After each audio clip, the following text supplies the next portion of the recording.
민선 8기 취임 1주년을 앞두고 있죠. 광산 구민들이 소통의 달인이라고 부른다고 합니다. 박병규 광산구청장 스튜디오에 나와 있습니다. 안녕하십니까? 네, 안녕하세요. 네. 취임한 지 이제 그러면 정확하게 1년 이제 넘어가고 있는 거 아닙니까 지금? 며칠 남았습니다. 6월 30일이 되면 제가 딱 1년이 되는 겁니다. 그렇군요. 네네. 그렇네요.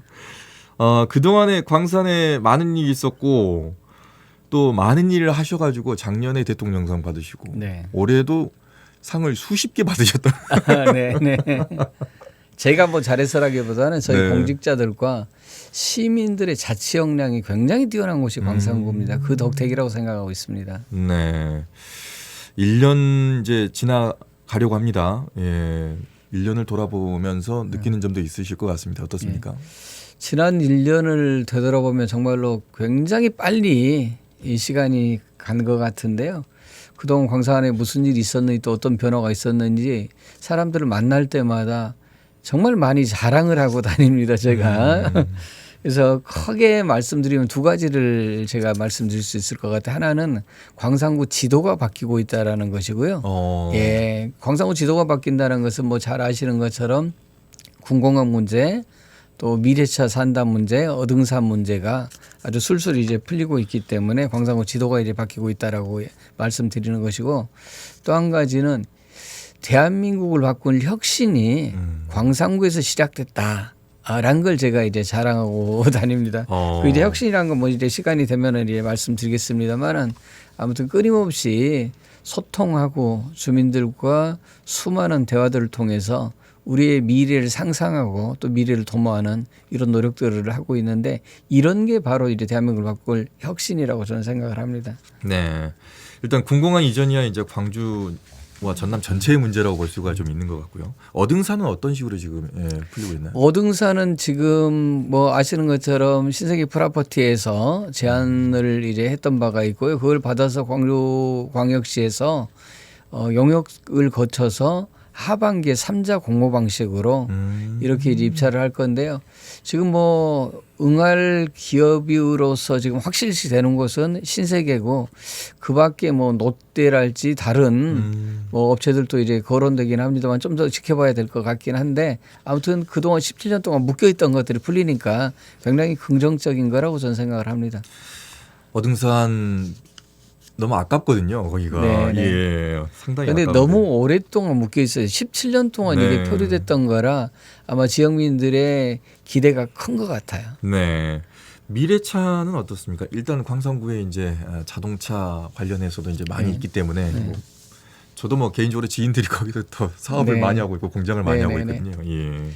미래차는 뭐 광주시나 또 지역 이제 정치권 우리 시민들이 함께 노력해서 지금 빅그린 산단이라는 게 있는데, 이곳에 대부분의 기업들이 지금 입주를 시작하면서 공간이 없어요. 새로운 사업들을 하고 싶더라도 공간이 없는 문제들을 정부에다 저희가 이제 어필을 했던 것이고, 네. 그것이 받아들여서 지금 광산구, 그러니까 오운동, 뭐 볼량동, 삼도동 이 일대에 지금 102만 평 부지가 들어서는데, 이곳에 산단이 들어선다는 게 중요한 게 아니라 대한민국 미래 먹거리를 책임질 미래차 산단이 들어선다는 게 큰 의미가 있다고 저는 생각을 합니다. 네. 미래차는 지금의 내연기관차하고는 전혀 다른 그렇습니다. 그런 형태가 되기 네. 때문에 기존에 있던 그런 업체들도 체질 변화를 좀 해야 될 것 같은데, 그렇습니다. 그것도 광산구가 좀 신경 쓰셔야 될 그렇죠. 것 같아요. 그러니까 완성차뿐만 아니라, 그러니까 미래차라는 거 뭐 전기차랄지 자율주행 자동차랄지 또는 뭐 배터리랄지 이런 것들을 다 포괄하고 있기 때문에 완성차도 완성차지만 내연기관을 생산했던 지금 이제 협력업체들, 네. 부품사라고 그러죠. 부품사들도 이런 기회를 통해서 자기 혁신의 과정들을 만들어낼 수 있겠다라고 생각을 합니다. 네. 자, 광산구청장인 박병규 구청장과 함께 얘기를 나누고 있습니다. 지금 시사 인터뷰 오늘은 라디오와 유튜브로 동시에 가고 있는데요. 방송하고 있는데 하쿠님이 유튜브로 들어오셨습니다. 출근길에 잘 들을게요 하시면서 주셨습니다. 박병규 청장께서는 소통의 달인이라는 이미지가 이제 거의 뭐 이제 국민들에게 많이 이제 보여지고 있습니다. 실제로 이제 찾아가는 경청구청장실 이거 운영하고 계시잖아요.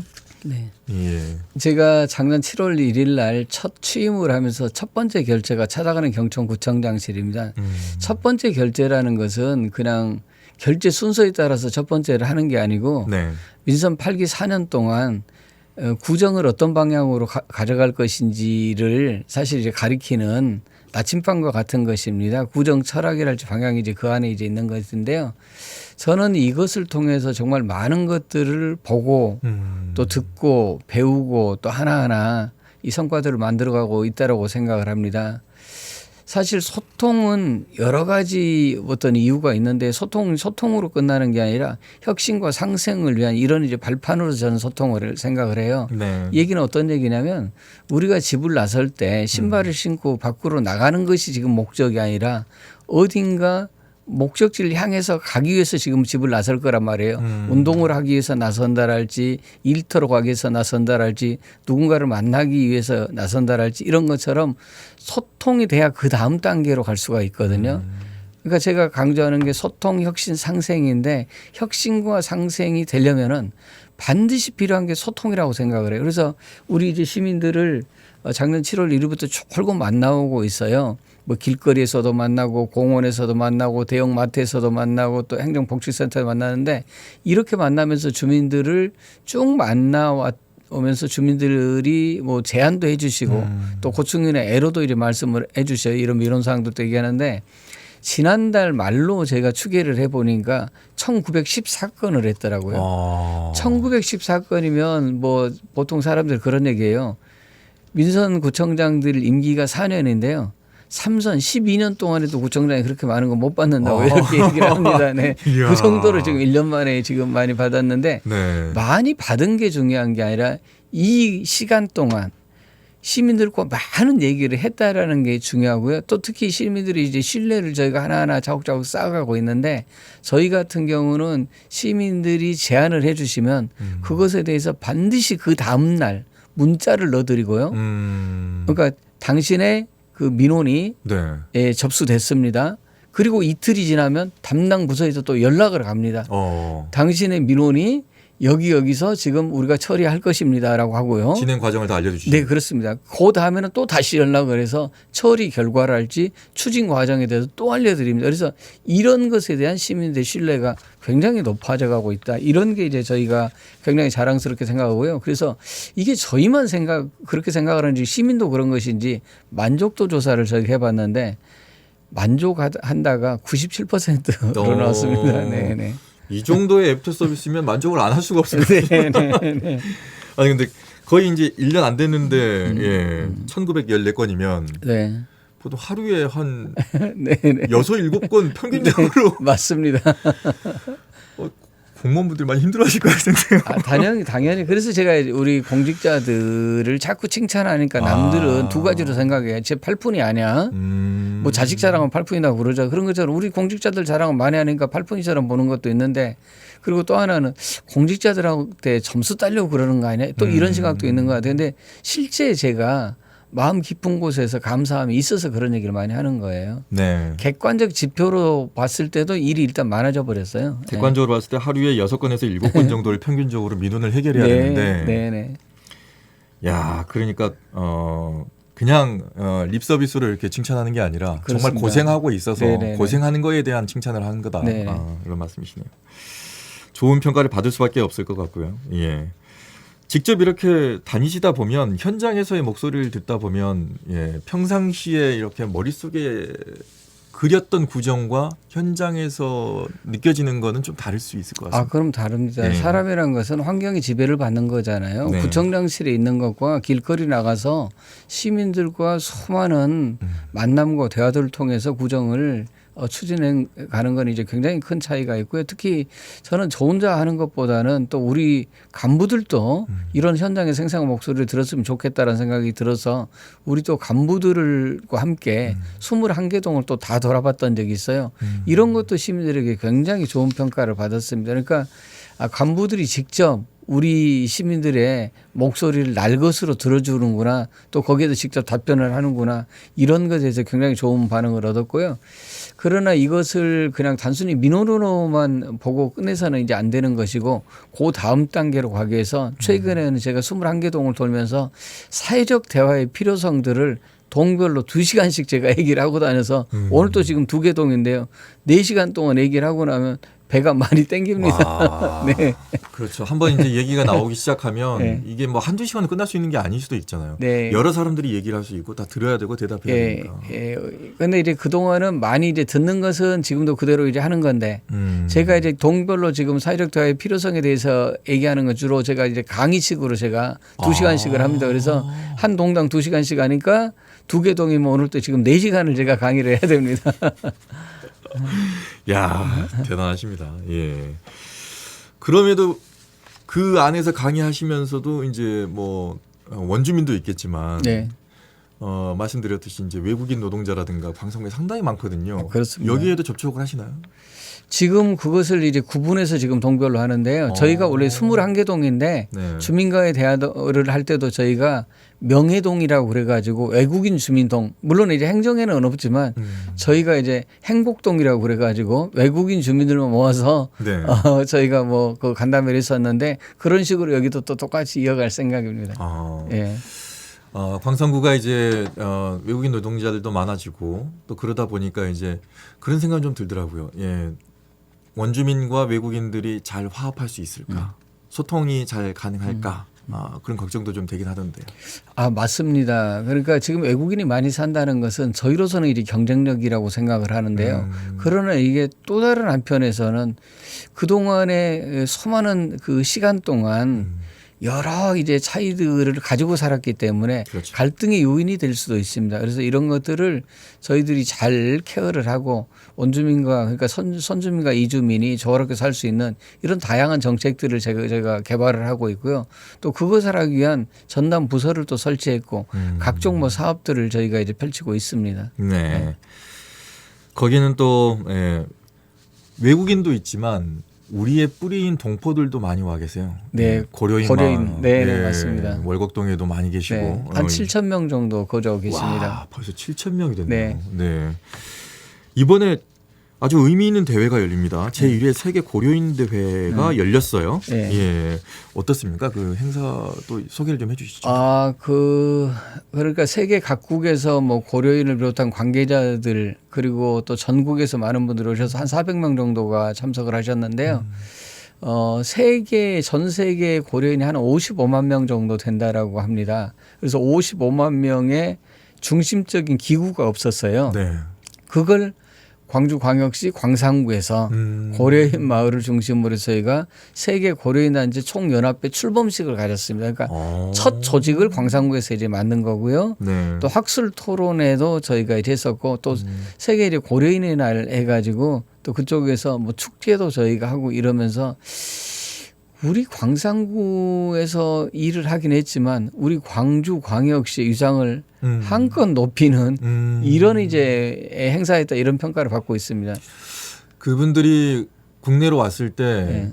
다른 데도 아닌 광산구의 그 월곡동에 있는 그곳에서 고려인들이 한국 정착을 도와주더라고요. 네네 맞습니다. 오면은 다 광산구로 오세요가 아니라 네. 다른 데도 가도 좋으니 네. 한국에 잘 정착하세요. 여기에서 네. 같이 함께 잘 살아요. 이렇게 네. 하는데 그중에 대부분의 분들은 광산구 월곡동에서 많이 정착을 그렇습니다. 하시고. 예. 그러니까 이렇게 된 거예요. 제일 처음에는 고려인들이 한 분 두 분을 이제 오실 때는 정말로 뜻있는 우리 대한민국 국민이 이제 도움을 주기 시작했는데 네. 시간이 지나면서 이제 고려인들이 스스로 또 이를테면 새로운 게 들어오시는 이제 고려인들에 대한 이제 지원들을 네. 함께 하신다든가 아니면 지난번 우크라이나 이제 전쟁 때. 난민들을 이제 맞아요. 받는 것에 함께 힘을 모아주신다든가 그러니까 내가 도움만 받는 것이 아니라 내가 받았던 도움을 또 함께 연대로서 이렇게 이제 보여주고 계시는 거죠. 네. 거기에 이제 있는 신조야 씨라든가 그렇습니다. 또 같이 함께 있는 그 이천영 목사님. 이천영 목사님, 네네. 이천영 목사님이라든가 그 두 분들이 대단하신 것 아주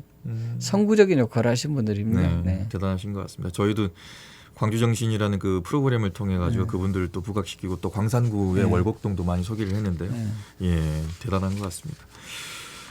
그것뿐만이 아니라 예, 동티모르 국회의원 투표소가 광산구에서 운영이 됐습니까? 네네네. 이게 어떤 사연입니까 이게?